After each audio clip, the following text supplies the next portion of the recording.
Astrologia, constelação familiar e enegrama, tudo junto dentro do mesmo processo de atendimento. Eu carinhosamente chamo este processo de Mapa Capra, em homenagem aos meus ancestrais. O grande objetivo do Mapa Capra é trazer informação, dar direções e apresentar soluções aos meus consulentes.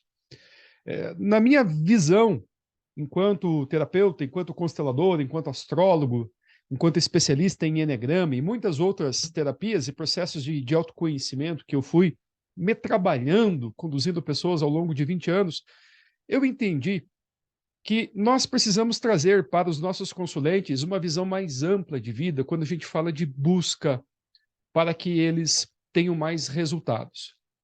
E então, eu trabalho dentro de uma perspectiva de 3 esferas, 3 níveis de consciência.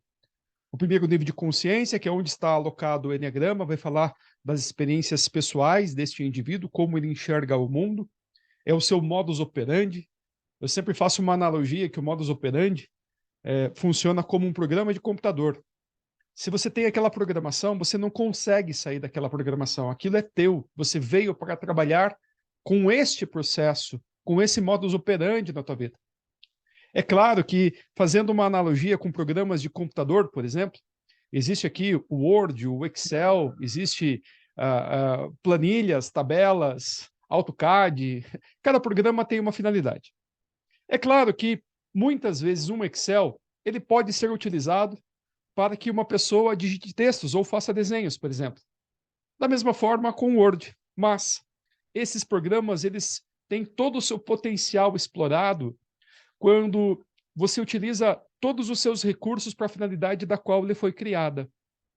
O Eneagrama, quando vem neste nível de consciência individual, ele vem com esse entendimento. Você foi pré-programado nesse ato reencarnatório com um arquétipo comportamental.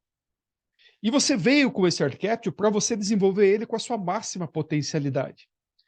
Por isso, quando você sai, você foge, né, da máxima deste arquétipo, você está, na verdade, transgredindo tudo aquilo que veio para você na sua vida em termos de atos comportamentais. Então, é necessário esse tipo de avaliação dentro do processo, porque quando as pessoas têm falhas comportamentais, ajustes desses comportamentos pode reativar os seus resultados, a sua saciedade, o seu sentido de viver, de alma, de missão, aquilo que a pessoa veio fazer de acordo com o seu potencial maior. Num segundo nível, o nível chamado de consciência sistêmica ou consciência coletiva, vem as constelações familiares. Aí vem os entendimentos ligados ao nosso pertencimento a um grupo de pessoas.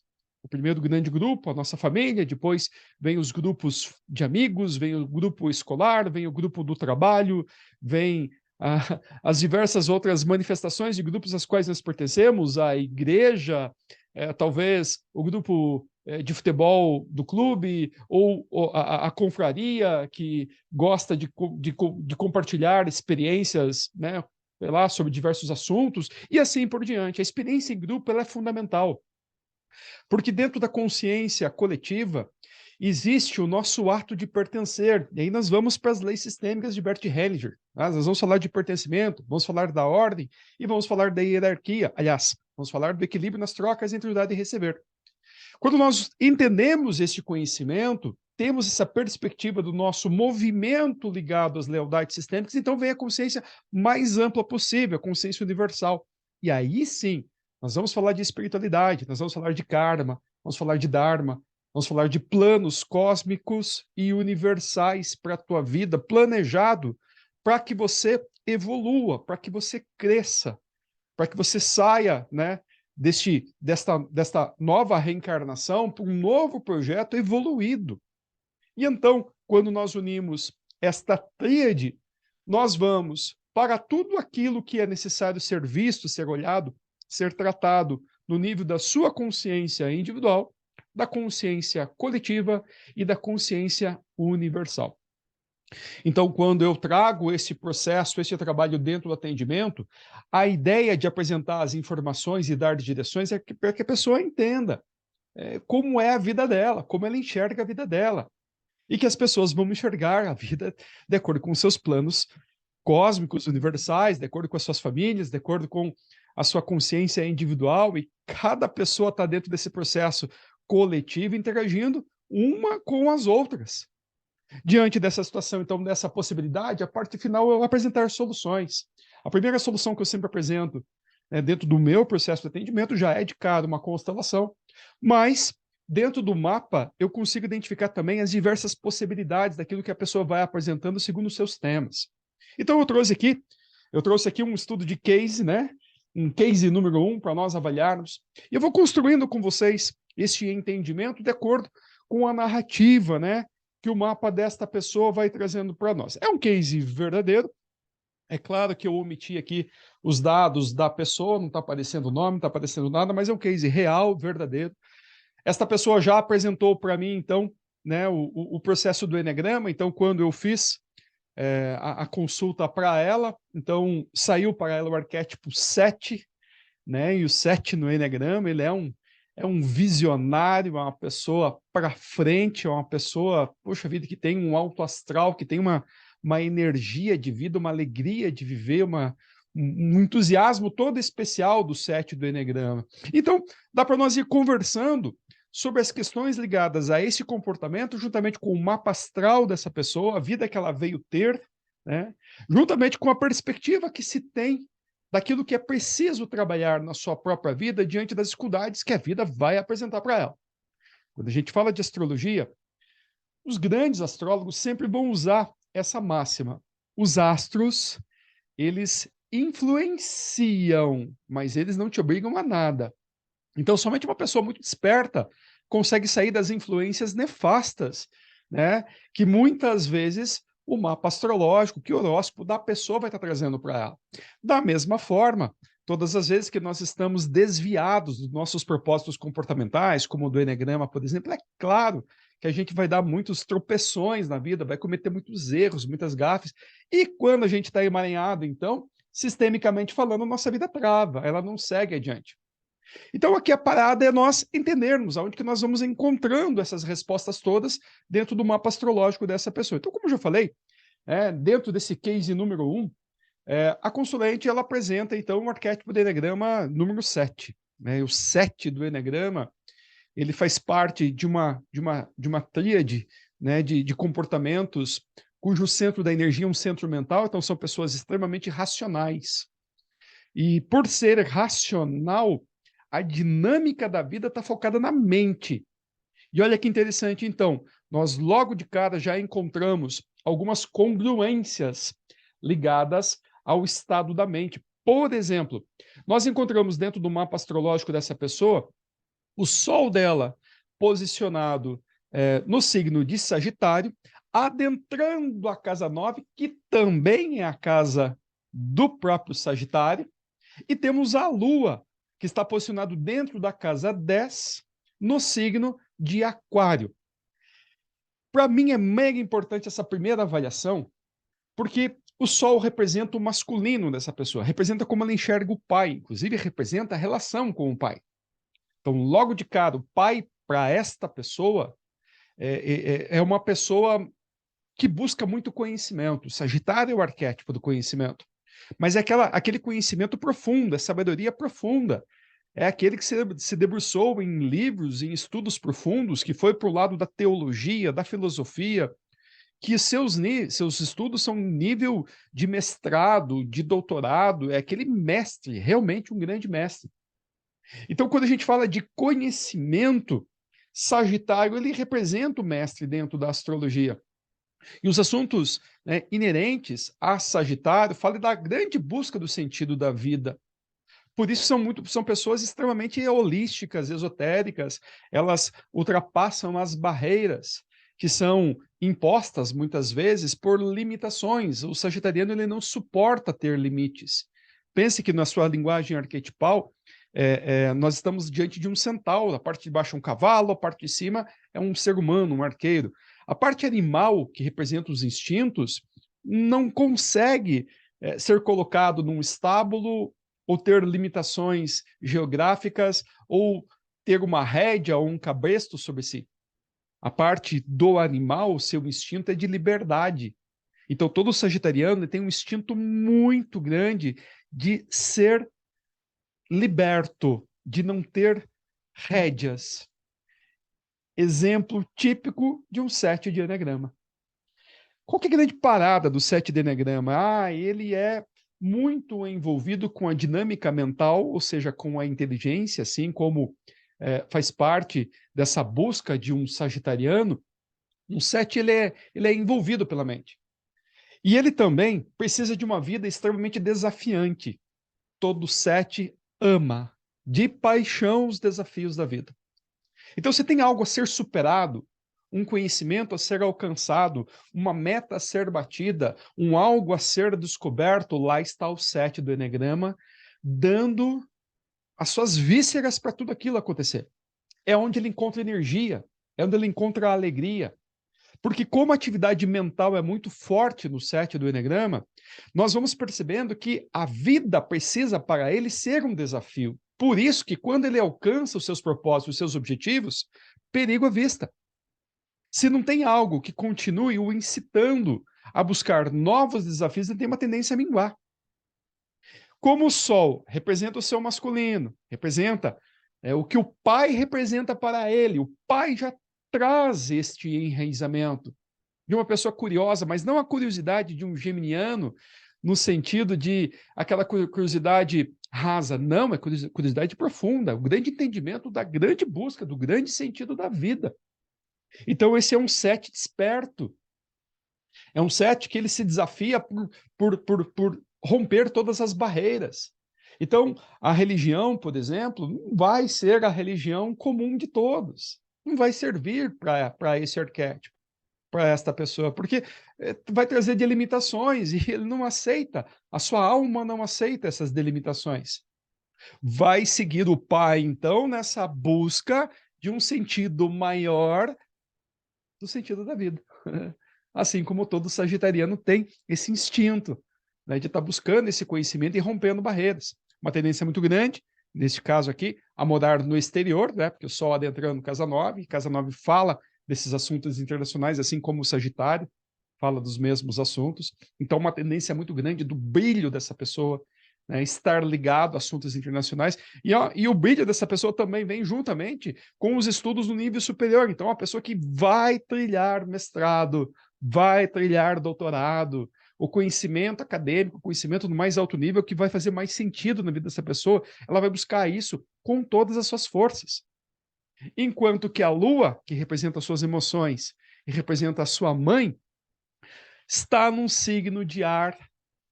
Aquário, signo que fala das ideias, dos pensamentos, do olhar para o futuro, de inovação, de tecnologia. Quando eu vejo Aquário dentro do mapa astrológico, parece que eu estou fazendo a leitura de um 7 de eneagrama, porque são os mesmos conceitos de vida. Pessoas que querem liberdade, pessoas que querem conhecimento, pessoas que querem desafio, pessoas que olham para o futuro, que olham para um propósito maior de viver, porque existe uma necessidade todo aquariano da sua vida ter um sentido maior. E é um sentido de servir. Aquário vai, né, para a mitologia grega, vai para o mito de Ganimedes, né, aquele ser humano incrível que foi convidado por Zeus a servir os deuses, né, servir o néctar dos deuses. Por isso que Aquário, o aguadeiro, ele carrega lá posso colocar assim, um tonel de água, né, e ele está servindo, quer dizer, aquele convidado para morar com os deuses, agraciado, que sente que tem uma missão de servir. Todo 7 de eneagrama tem um instinto natural de buscar algo grandioso para ele fazer com a vida dele. Ele não aceita um destino medíocre. Não aceita não estar nesse patamar de ser especial, de se sentir escolhido, de colocar toda a sua inteligência, sua sagacidade à disposição de estar fazendo as coisas. Então aqui, a Lua, o seu feminino, o seu lado nutritivo, a sua mãe, também o preenche totalmente nas suas emoções, servindo, se colocando à disposição, e assim como um aquariano se unindo com outras pessoas que, assim como ele, também querem servir. Porque Aquário também fala né, deste instinto da convivência com os amigos. Pessoas que são iguais, que têm os mesmos ideais, que têm os mesmos valores. Posicionada esta mesma lua dentro da casa 10, aqui a gente já percebe o seguinte: a casa 10 é a casa natural de Capricórnio. Capricórnio é o signo do elemento terra, né? O 10º signo do zodíaco é representado por uma cabra subindo a montanha, que fala de deixar para trás as emoções, o passado, a família, as raízes, que é o lado oposto, né? Aqui é a casa 4 e o signo de Câncer. Quer dizer, eu deixo a minha família e eu vou em direção aos meus propósitos de vida, de carreira, a montanha que eu quero escalar, o topo que eu quero alcançar na minha vida, e a lua está posicionada ali dentro. Os capricornianos têm um instinto natural mais frio de lidar com a vida. Por quê? Porque se você não coloca frieza para atingir objetivos profissionais, para a carreira, para a profissão, gente, não funciona. Então o Capricórnio traz para nós esse instinto de que tem um lado da nossa vida que ele é muito sério, que tem que trabalhar muito duro. Se não tiver um abandono das nossas emoções, dessa pegada toda do mimimi, nós não conseguimos chegar no nosso propósito. E aqui a mãe, dentro da casa 10, então, representa esse papel. Quer dizer, a lua, a mãe, ela é vista como uma pessoa cobradora, exigente, dura, turrona.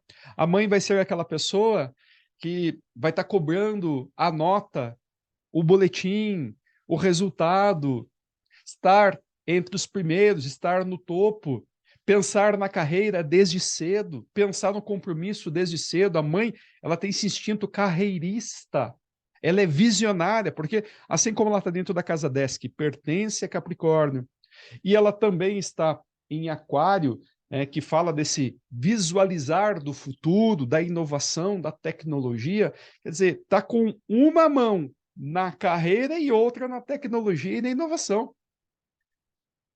Tudo congruente com o 7 de Eneagrama, quer dizer, como pai e mãe, nesse sentido, apoiam, consolidam o próprio arquétipo de comportamento desse indivíduo.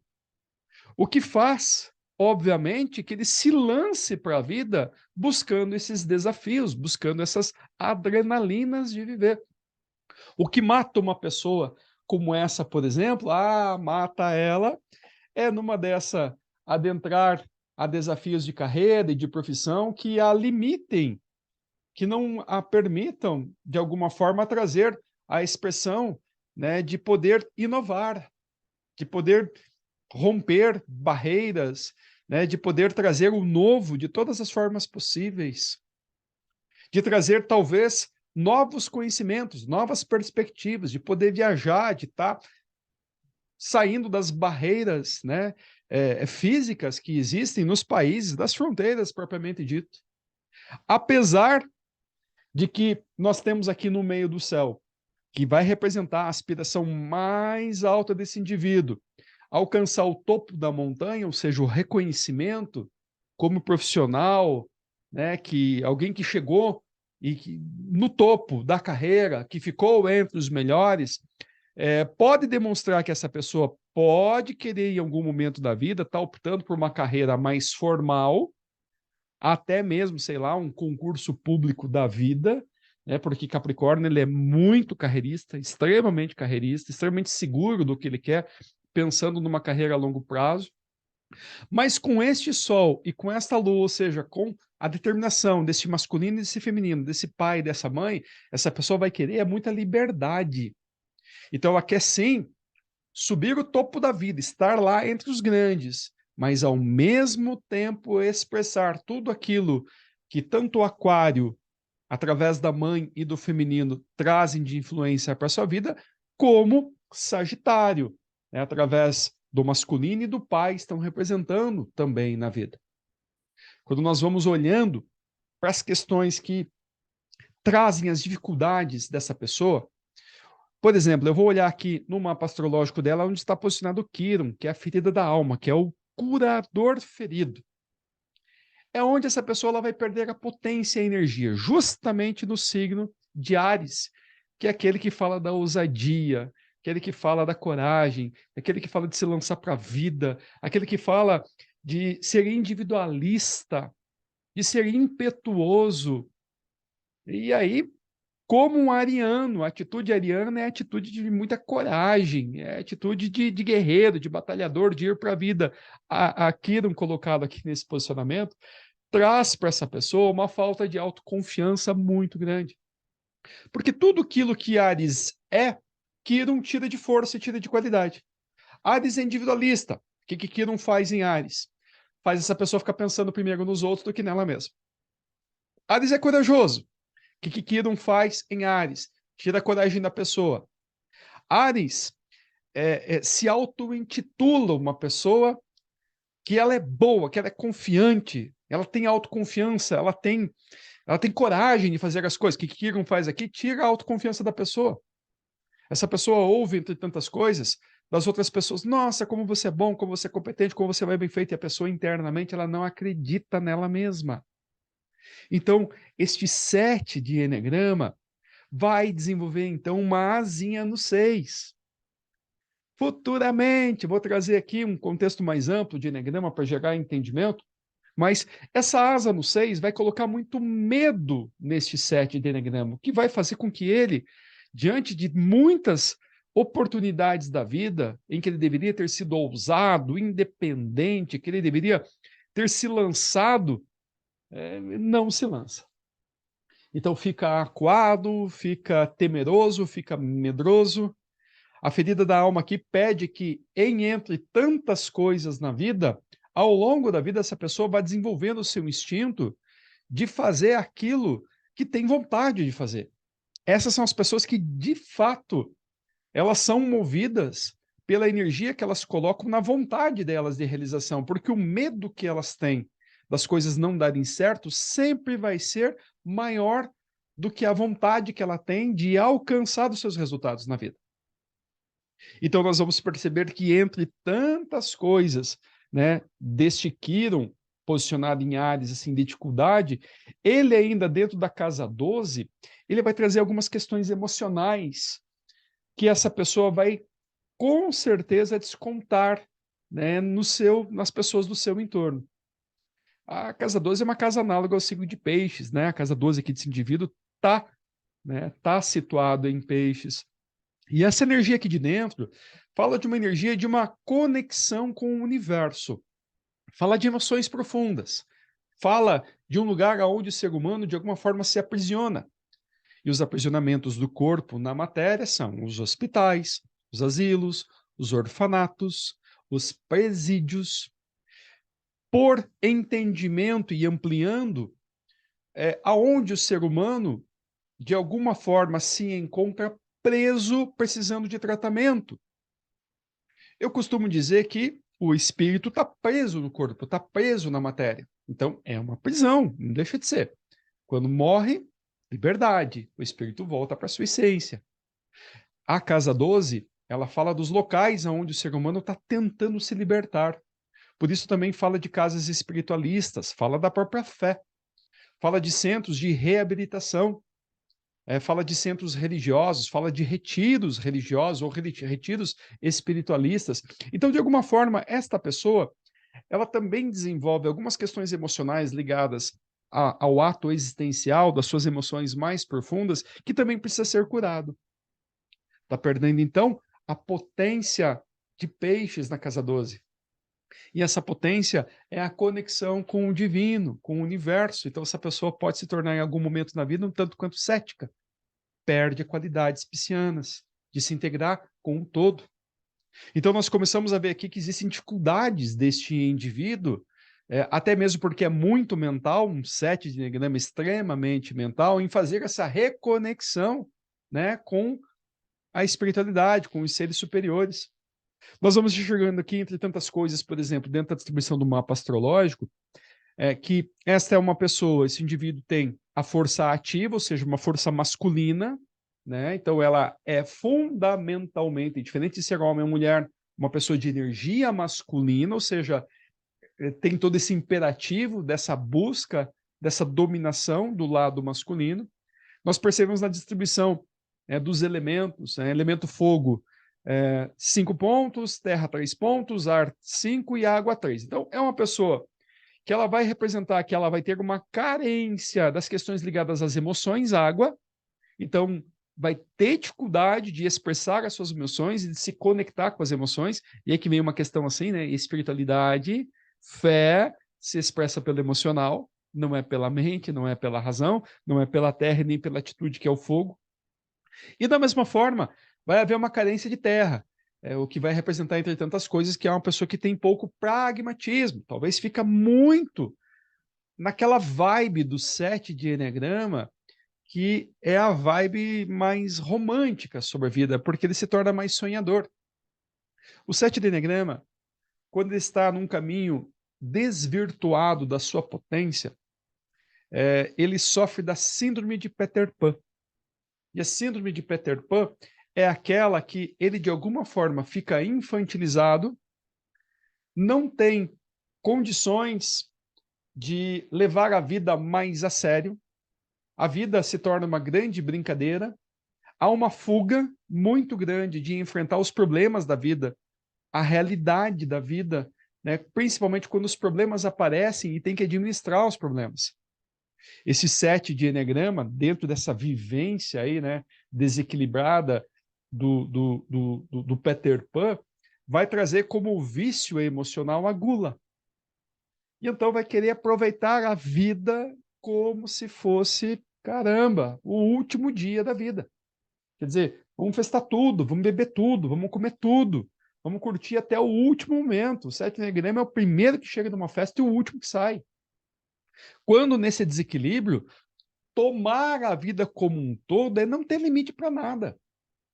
E aí vem uma parte difícil do 7, que é esse lado desregrado, que acaba acometendo na vida dele, porque uma pessoa sem limite, sem disciplina, né, que pela gula consome tudo, né, a vida ela é consumida de forma muito intensa, é claro que vai deixar muitas questões ligadas à responsabilidade de lado.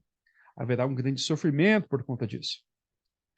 Entre tantas coisas, nós vamos perceber, por exemplo, que a família dessa pessoa, ancestralidade, manifestada aqui pela casa 4, pega energia de câncer, ou seja, uma família muito acolhedora, canceriana, né, que traz muita segurança, que traz conexão com o passado, que traz conexão, né, com as questões emocionais. Então, é sim uma família mais emocional, mais carinhosa, mais afetiva, mais protetora, porque câncer fala de segurança, quer dizer, estar dentro de casa, vivendo o ambiente familiar de uma forma mais protegida.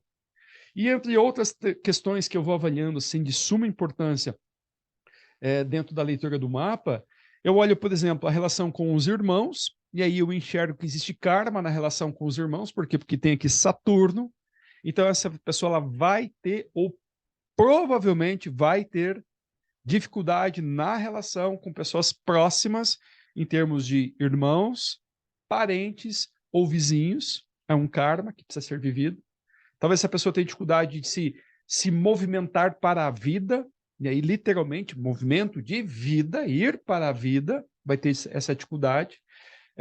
Vai ter também algumas questões ligadas à comunicação, que talvez seja uma pessoa que não entenda adequadamente, né, o que as pessoas dizem, também não consegue se comunicar adequadamente a ponto de se fazer entender pelas pessoas, porque está ali as questões ligadas a esse Saturno, que representa o karma em si, né, e Saturno está em Gêmeos, adentrando o Casa 3, que são todos assuntos análogos a Gêmeos também. Dentro do relacionamento, uma pessoa que vai viver relacionamentos um tanto quanto em crise. A gente vê aqui logo de cara, adentrando a casa 7, que é a casa do casamento, essa pessoa ela vai viver, então, uma vontade de ter um relacionamento aberto, ao 7 de Eneagrama aparecendo de novo, e aí tem uma tendência a não querer assumir compromisso sério, porque Urano, que é o regente natural de Aquário, fala do novo, da nova forma de fazer as coisas. Então, talvez aqui haja uma vontade de não assumir aquele compromisso formal de um casamento. Inclusive, poxa, chegar naquele ponto de ter até uma relação aberta. Pode chegar nesse extremo, né, em que a relação seja uma nova forma de ser vivenciada, de ser experienciada. Como Urano fala, entre tantas coisas, de rebeldia, essa pessoa pode trazer, então, rebeldia para dentro da própria relação. Vemos dentro da casa 7, Marte aqui dentro. Marte é o planeta, né, da guerra, da força, da ação. Então, ele pode trazer para a relação dessa pessoa muitas crises, muitas discussões para dentro do casamento. Então, tem uma energia aqui dentro da relação que pode automaticamente trazer para ela algumas questões da dificuldade dentro da relação. Essa pessoa veio viver com essa energia dentro de um relacionamento, apesar da casa 7 estar sendo governada pelo signo de Libra, que é o dono natural da casa 7, ou seja, quando a pessoa elas tem uma predisposição para os relacionamentos, para olhar para o outro, para integrar o outro. Quer dizer, olha como o Libra aqui dá uma segurada na onda, né? Porque senão viriam muitos transtornos para dentro da relação. E aí vem uma pequena enxurrada, né, de planetas e de posicionamentos aqui que estão em Escorpião. Nós vamos encontrar aqui a Vênus, Marte e Mercúrio em Escorpião. E Escorpião, neste inteirinho aqui, fala de poder, de sexualidade, fala de intuição. Então, essa pessoa é uma pessoa muito intuitiva, ela é muito sexual. E a gente encontra aqui tanto Vênus quanto Marte, quer dizer, a força masculina e feminina dentro do signo da sexualidade. Então, vai ser aquele 7 que vai ter uma sexualidade super expansiva. Provavelmente, o instinto dominante lá no eneagrama dessa pessoa vai ser o instinto sexual. E no eneagrama, o instinto sexual não tem a ver só com sexualidade, mas ele fala de uma vontade muito grande de alcançar os seus propósitos, os seus objetivos, uma energia que a torna um conquistador da vida como um todo. Então, provavelmente, né, um instinto maior vai ser um instinto sexual. E aí uma das coisas assim muito importantes, né, que a gente vai ver então, que são uma pessoa que vai ter uma energia sexual muito grande, há uma tendência dentro desse mapa aqui, inclusive, essa pessoa a viver relacionamentos escondidos, né? E aí dá aquela escapadela do descomprometimento que às vezes é comum para esses tipos de posicionamento dentro do mapa astrológico. E uma das coisas que me chama muita atenção é essa Lilith, que ela está posicionada dentro da casa 8, que é uma casa análoga ao signo de Escorpião, e com o seu posicionamento em Sagitário. Pô, o que a Lilith traz? Cara, a Lilith ela traz um vazio que essa pessoa quer se preencher. Mas, ao mesmo tempo, ela traz um feminino todo revoltoso, todo indignado, todo insubmisso, todo briguento. Traz um lado, então, de uma revolta muito grande, de algo que aconteceu ligado a esta e a outras reencarnações, que provavelmente muda demais o destino dessa pessoa. Lilith posicionado dentro de uma casa 8 pode ter conotações ligadas a uma sexualidade rompida, ou seja, pode haver histórico de abuso. Quando não é um abuso físico ou sexual, é abuso emocional. É uma pessoa que tem uma energia sexual absurda, intensa. E isso pode ter sido captado por perpetradores, e essa pessoa pode ter tido um destino de ter vindo para esta vida para viver relacionamentos abusivos ou abusos ao longo da sua vida. Especificamente falando nesta área aqui, há uma necessidade muito grande dessa pessoa se liberar desta questão, que ela é muito pesada para o karma. Porque a Lilith, ela fala de um vazio, é algo que eu quero me preencher, mas também é onde eu não quero me entregar, porque ali é um ponto de confronto na minha vida. O que pode gerar para essa pessoa um vazio ligado às questões da sexualidade. Então, pode, dentro do histórico desta pessoa, haver anorgasmia. Anorgasmia é a incapacidade de sentir prazer dentro da relação sexual. Dentro dessa possibilidade, essa pessoa continua tendo muito desejo, mas ela nunca sacia. Tem desejo e não sacia. O que acaba acontecendo? Acaba virando uma espécie de uma compulsão à própria sexualidade. Pode, entre tantas coisas, trazer dificuldades dentro da própria relação com as outras pessoas, dentro da intimidade. porque a casa 8 e Escorpião fala de intimidade. Então, assim, é quando eu não quero me entregar, é quando eu não quero assumir, é quando eu não quero essa intimidade tão grande assim com alguém. Eu quero ficar nesse campo da superficialidade, porque ali eu não preciso me entregar, eu não perco o controle, de alguma forma estou mais seguro. São pessoas desconfiadas no tocante à intimidade mais profunda. Aqui, terapia tântrica, assim, é altamente recomendável, porque há uma busca incessante pelo prazer na vida, e é um prazer que muitas vezes essa pessoa não alcança através de meios convencionais. A história dos meus atendimentos tem me mostrado que quando aparece as questões de Lilith dentro de uma casa 8 ou no signo de Escorpião, existe o histórico já de vidas passadas ligadas a abusos. Então essa pessoa já está lutando contra isso dentro desse endividamento kármico há muitas encarnações. E a Lilith, ela representa esse ponto que é difícil dessa pessoa superar, que ela vai ter que se esforçar bastante se ela não tiver consciência do que ela está fazendo com as suas decisões e com a sua vida. Potencializado pelo próprio arquétipo comportamental de uma pessoa que quer viver a vida tudo de uma vez só, vocês já estão percebendo que nós vamos conseguindo encontrar diversos níveis de congruência dessa pessoa ligado a esta dificuldade dentro das relações, dentro de uma entrega mais profunda com alguém, dentro desse gozo, desse desfrute da vida.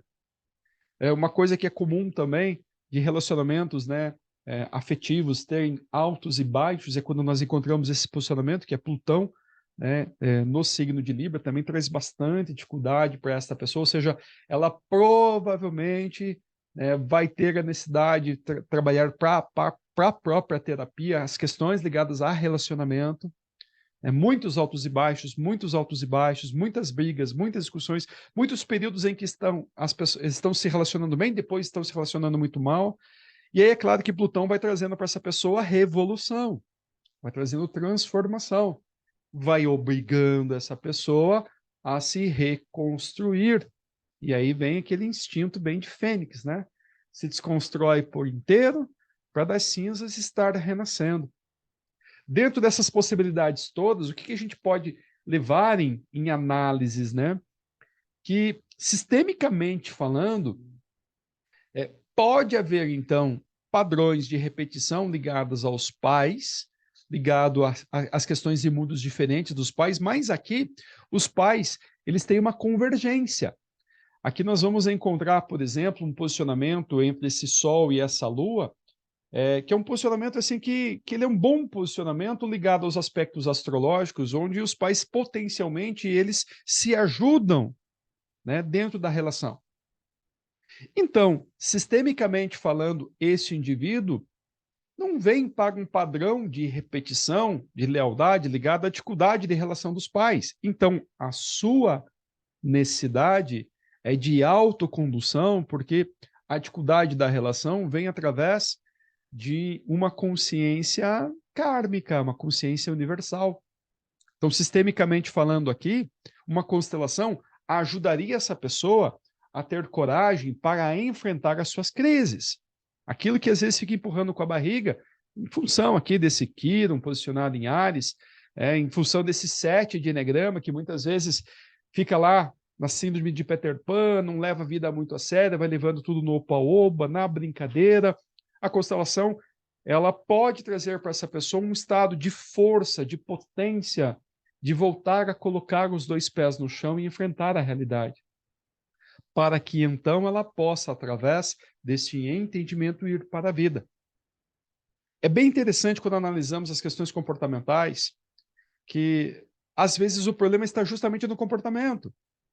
Se uma pessoa leva tudo na brincadeira, é claro que os seus resultados de vida não estarão dentro daquilo que as pessoas que ela gostaria de ter. É que seu relacionamento ou as suas interações com a família, ou suas interações com a carreira, a profissão, é claro que pode ficar muito aquém do desejado para essa pessoa. O mapa dela aponta muitas coisas para ajudá-la a ter uma carreira, para ajudar a ter um relacionamento com muita energia, com muita potência, mas se o seu comportamento não for reajustado, não vai gerar defeito. E então é necessário pegar aquele arquétipo do eneagrama, trazendo para a consciência, vendo o ponto de desequilíbrio, vendo os medos, né, vendo o desequilíbrio aonde está atuando, de forma a trazer de volta para o equilíbrio. Consciência individual, passar para a consciência dada como coletiva, então, das lealdades sistêmicas, tomar força de pai, tomar força de mãe, né? Assumir para si o que é seu, largar o que não lhe pertence, e aí, olhando para o seu karma, para o seu destino, para aquilo que veio aprender na vida, poder seguir, então, com muito mais sobriedade, com muito mais entendimento, diante dos karmas que a vida vai apresentar. Gosto de lembrar que karma é o mestre, né? O karma é aquilo que te força a você evoluir. O karma é como a yoga, né? Como a musculação. No momento que você está passando por aquilo, dói, mas depois que passa aquela dor momentânea, vem um nível de satisfação muito grande, que é o resultado, é o benefício daquele esforço que você fez. O karma ele serve como esse tipo de mestre. Então, vai trazendo para a pessoa esses desafios, mas ao mesmo tempo vai forçando ela a estar num processo evolutivo cada vez maior. Então, assim, diante de diversas questões aqui que eu analiso dentro do mapa, pela perspectiva da consciência individual, analisando com o eneagrama, é necessário que essa pessoa abandone a criança e a questão ligada à síndrome de Peter Pan. Ainda ligada ao eneagrama, muito medo, porque 7 fazendo vizinhança com 6 e 6 tendo como o vício emocional o medo, muito medo de se lançar para a vida. Ao mesmo tempo que dentro do desequilíbrio, querendo aproveitar a vida num gole só, né, como diz Gazusa, das questões de muita intensidade de vida, voltar a vida para as questões ligadas dos 2 pés no chão de responsabilidade. Enfrentar com responsabilidade, com os 2 pés no chão, os desafios que se tem, ao invés de ficar pulando, né, os desafios ou fingindo que eles não existem. Das questões sistêmicas, pegar força de pai e de mãe, olhar para tudo que não deu certo nas questões ligadas a relacionamento, talvez para reaver a parceira ou o parceiro dentro da relação, é necessária a constelação para reativar, e aí sim com uma nova postura, fazer algo de bom e de diferente com a sua própria vida dentro da relação, né? E das questões cósmicas e universais, entender que uma das grandes buscas, né, que veio se trabalhar todas as questões ligadas aos seus instintos mais profundos, talvez ligados à sexualidade, talvez ligados aos sentimentos ligados a medo, a sentimento de abandono, questões desse tipo, e se projetar para vir fazer o que veio fazer. Quer dizer, pegar esse nó do norte que está apontado aqui no meio do céu, em Capricórnio, desenvolver uma grande carreira com grandes resultados, focar numa vida séria, numa vida de compromisso, numa vida de disciplina, de resultado, que é tudo aquilo que Capricórnio vai trazendo para a vida, ou seja, levar a vida mais a sério. E aí sim essa pessoa manifesta a sua vida como um todo. Queridos, espero que vocês tenham gostado desse primeiro case que eu estou apresentando para vocês. Se surgirem perguntas, coloquem aqui nos comentários. Se gostou, deixa seu joinha, deixa seu like. Nós nos vemos, como sempre, num próximo vídeo. Até lá!